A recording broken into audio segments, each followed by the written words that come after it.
I applied the reader response theory to every piece of literature that we read throughout the semester. However, I was pleasantly surprised when I read the short story The Lottery by Shirley Jackson. As I was reading the story, it just seemed like a normal village. When I think of the word lottery, I think of people winning money, which is what I thought was going to happen. However, as I got to the end of the story, I was not expecting for the character who had won the lottery to actually die because they won. A woman was stoned to death because she won the lottery. When I read this, I was shocked, and I felt so much emotion as to why the author would write something this barbaric. That was the one story all semester that I was shocked by the most.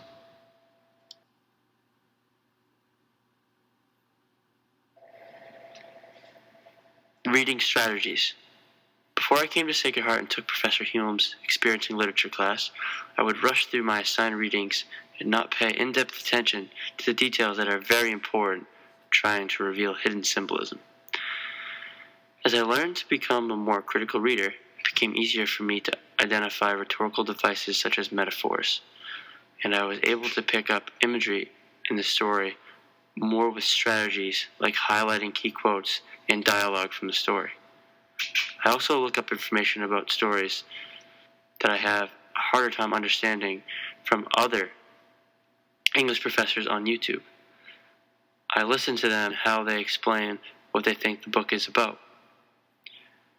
When I do this, I go back to the book and then apply what I read and listen to other people talk about their understanding of the book. I am then able to understand the stories that are harder to read for me, such as Arebe and The Lottery.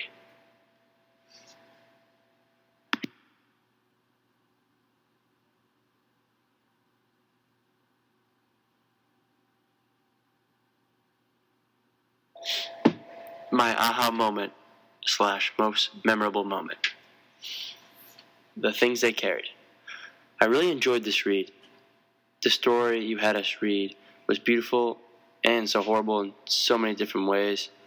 All these men carried many items used for war, such as guns, ammo, supplies, food rations, and so much more. They also carried things you can't see, things that only the character himself can see or feel. As the first page of this book, I immediately could picture and understand what Jimmy Cross was going through.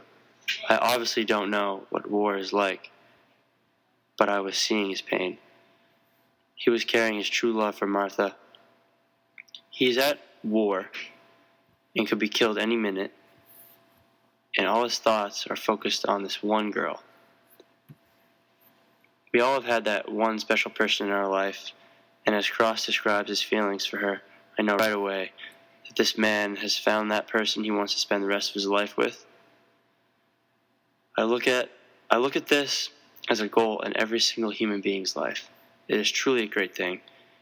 Even though his love for Martha is a great thing, it forces him to become distracted. He loses a few of his men due to the fact that he daydreams about Martha. He then soon realizes that he must stop thinking about her before he loses more of his men, and maybe even his own life. This story was also very special to me because my grandfather, on my father's side, served in the Vietnam War, and I have my first memories of him sharing stories about his time in the military. He still says to this day that this was one of the most craziest periods of his life. He has told my family that he is very lucky to have come home.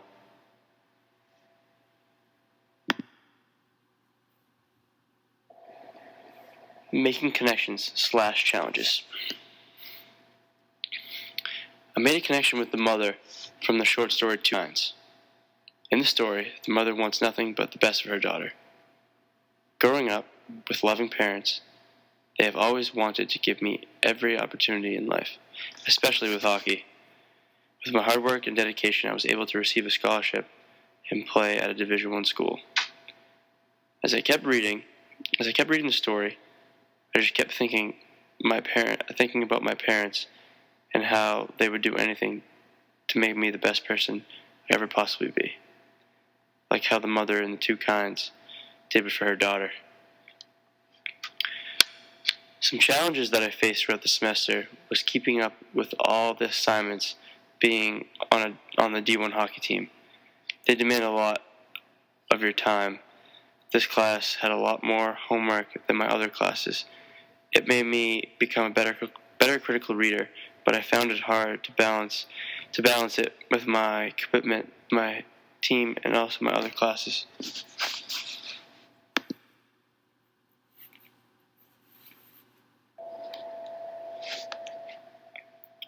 Digital tools applied. Throughout the course, we used several different online tools to add more emphasis on the content of the course. Things like Blogger and Google Docs made work or individual work much more fun and took off some stress. Blogger gave me